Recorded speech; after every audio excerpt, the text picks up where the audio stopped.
Last week, I uploaded a video where I was talking about 21 things that you need to take care of for appearing in the AIPGT 2021 exam. And in that video, I had talked about 11 points. So in this video, we will be talking from the 12th point and we are starting right now.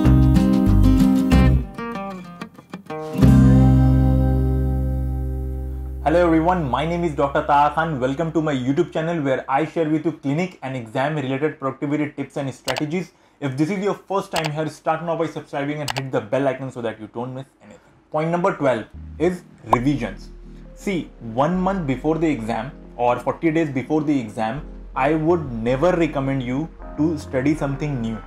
All I would recommend is revise what you already know, because I have students coming up to me and saying कि भैया last के महीने में 2-3 बार और revisions कर लेते तो 3-4 marks और बढ़ जाता. And that is actually true, because this entire game is between these 3 to 4 marks. See, you have been preparing for the past 1 year, so you already know what are your difficult topics, what are your difficult portions, what are your difficult subjects, and you have already marked those things in red. So in this 1 month before the exam, study those, revise those as much as you can, because these are the things that you keep forgetting. My recommendation is you revise at least 2 to 3 times in the last month before the exam, at least 2 to 3 times. And there is a video already I have made where I have discussed how you should be revising, what you should be revising in the last 7 days before the exam.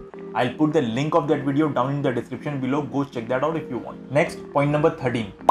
Whatever you do not attempt less than 78 questions. If you are attempting less than 78 questions, then you are already out of the race. There is no other way of saying this. There is no other simpler way of saying this. If you attempt less than 78, you are out of the race. Even if you have very good accuracy and you are attempting 65-70 questions, you will still get few questions wrong. You cannot have God level accuracy. And there are other students whose accuracy is as good as yours and they are even attempting more number of questions. And you are having good accuracy and attempting less questions. You are already out of the competition. So 78 is not ideal. It's minimum. If you are able to attempt 85, 90, even 100, it's pretty good. But nothing less than 78. And if you see during the exam, in the examination hall, if you see that you are not able to reach 78, tukke maar dena. Because if you are not reaching 78, you are already out of the competition.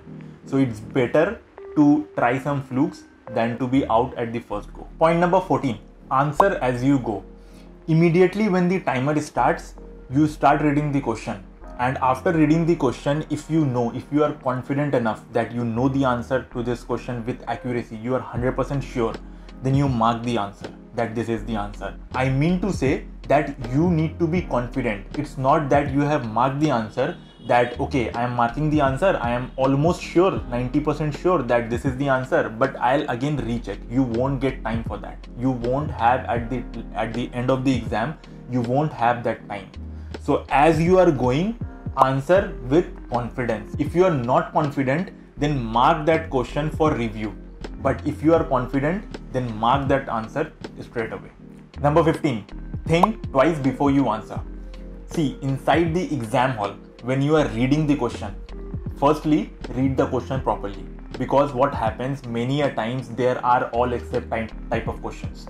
Then there are which of the following is not. These kind of questions. So you cannot make silly mistakes. Okay. And even after reading, you see that you know the answer to this question with accuracy. You are confident that you know the answer. Before marking the answer, ask yourself, question yourself that is this the correct option for this question? Is this the correct answer to this question? So develop this habit of asking this question to yourself before marking the answer. Point number 16, make a list of charts, tables. As for example, in ops you have Apgar score, Manning score, Bishop score. Then in pharmacy you can have iodine value, saponification value, refractive index, specific gravity, or medicines under which class they are prepared. Then you have syndromes in medicine. Then you have what diseases are autosomal dominant, autosomal recessive, or X-linked dominant recessive. In materia medica also you have complementaries, inimicals, antidotes. Basically you have these charts and tables in almost every subject. So what you need to do now you have 20-30 days before the exam, you need to focus on these points. Make a list of all of these points because these are important portions for MCQs. 1 week before the exam, 1 day before the exam, you will be focusing, you will be revising more and more of these charts, tables, these topics. So make a list of all of these charts and tables from now. Point number 17, analyze 2 mocks every day. Do not attempt too many new mocks during the last 30 days before the exam. And at Pulse, we also follow the same thing, that you have 1 test per week or even 2 tests per week. But 30 days before the exam, we conduct absolutely no test because of a simple reason. Because during the last 30 days, you have 30 days until exam. This is the time that your preparation is best. You are at the best of your preparation. And if you are attempting mock, then you will never be able to score 100%. See, mocks are made that way. Tests are made that way, that there will be few questions that will be easy, few questions that will be difficult, and few questions that will be very difficult. So at these mocks, even if you are able to score 70, 75, which is a very good score, but during this time you are expecting to score around 80 to 85. And if you are scoring even a bit less than your expectation, then you will get demotivated, frustrated and depressed. And this is not the time to get demotivated. So I would recommend you to analyze 2 mocks every day. Proper analysis, the way that I have explained in my earlier videos. Next point, probably the most obvious point. And keep this in mind, or rather keep repeating it inside the exam hall while you are attempting the paper. Easy for all, tough for all. If the paper is easy, it is for everyone. If the paper is difficult, it is for everyone, whatever it is. It is not only for you, it is for everyone. There is a difficult portion in Materia Medica, that is for everyone. There is a difficult portion in medicine, that is for everyone. There are no numbers that are important. There is no percentage that you need to cross. Percentile is important. You are competing against each other. So जो problem सबकी problem है, वो problem किसी की problem नहीं है. And keep on repeating this inside the exam hall. Easy for all, tough for all. कि assertion reasoning type of questions कैसे आ गए? It has never been asked before. It's okay, आ गए. But this is for everyone ना. This question is not only for you. There are no different sets of papers. Everyone is having the same set, right? So keep repeating that. It will give you confidence, which is very much required inside the exam. Next is their recommended time allotment for each of the categories. So for homeopathy subjects, I would recommend you spend around 40 minutes in that portion. For allied subjects, you can spend around 50 minutes and still you have 30 minutes. And in these 30 minutes, you need to have your second attempt. Now, what is this first attempt, second attempt? For those of you who have not watched my previous video, one of my previous videos, where I have explained how you are attempting these questions, how you are attempting what is first attempt, what is second attempt, what is third attempt. I have already explained very well in a video. You can watch that video by clicking the link in the description. Next, point number 20, go through the previous 10 years papers. That is so important that you will get at least few questions directly coming from these previous papers. Question to question, option to option you will get.